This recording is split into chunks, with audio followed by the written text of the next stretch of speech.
നമ്മളെ മെഡിക്കൽ കോളേജിനെ നല്ല പൂർവാധികം ശക്തിയോടെ തിരിച്ചു കൊണ്ടുവരാനുള്ള എല്ലാവിധ പരിശ്രമങ്ങളും ഭരണസമിതിയുടെ ഭാഗത്തുനിന്നുണ്ടാവും. മഞ്ചേരിയുടെ ആരോഗ്യ സ്റ്റാൻഡിംഗ് കമ്മിറ്റി ചെയർമാൻ എന്ന നിലയിൽ നമ്മുടെ മഞ്ചേരിയുടെ ആരോഗ്യം, ശുചിത്വം, മാലിന്യ സംസ്കരണം ഈ 3 കാര്യത്തിലും ശക്തമായ ഇടപെടലുകൾ നടത്തി നമ്മളെ മഞ്ചേരിയെ ഒരു ആരോഗ്യമുള്ള മഞ്ചേരിയാക്കി മാറ്റാനുള്ള എല്ലാ ഇടപെടലുകളും നമ്മുടെ ഭരണസമിതിൻ്റെ ഭാഗത്തു നിന്നുണ്ടാവും. നമ്മുടെ മഞ്ചേരിയുടെ ആരോഗ്യ രംഗത്ത് വലിയൊരു പങ്ക് വഹിക്കുന്നതാണ് നമ്മുടെ മെഡിക്കൽ കോളേജും ജനറൽ ആശുപത്രിയും.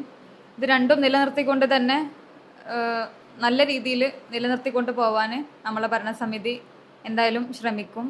ഇനി ഈ വരുന്ന തെരഞ്ഞെടുപ്പിൽ UDF അധികാരത്തിൽ വരികയാണെങ്കിൽ UDF എന്തായാലും അധികാരത്തിൽ വരും. അപ്പോൾ നമുക്കതിന് വേണ്ടിയിട്ടുള്ള നമ്മളെ മെഡിക്കൽ കോളേജിനെ നല്ല പൂർവാധികം ശക്തിയോടെ തിരിച്ചു കൊണ്ടുവരാനുള്ള എല്ലാവിധ പരിശ്രമങ്ങളും ഭരണസമിതിൻ്റെ ഭാഗത്തു നിന്നുണ്ടാവും. മഞ്ചേരി ഫേസ് ചെയ്യുന്ന മറ്റൊരു വലിയൊരു പ്രശ്നമാണ് തെരുവുനായ ശല്യം. തെരുവുനായ ശല്യം ഇവിടെ രൂക്ഷമായി കൊണ്ടിരിക്കുകയാണ്.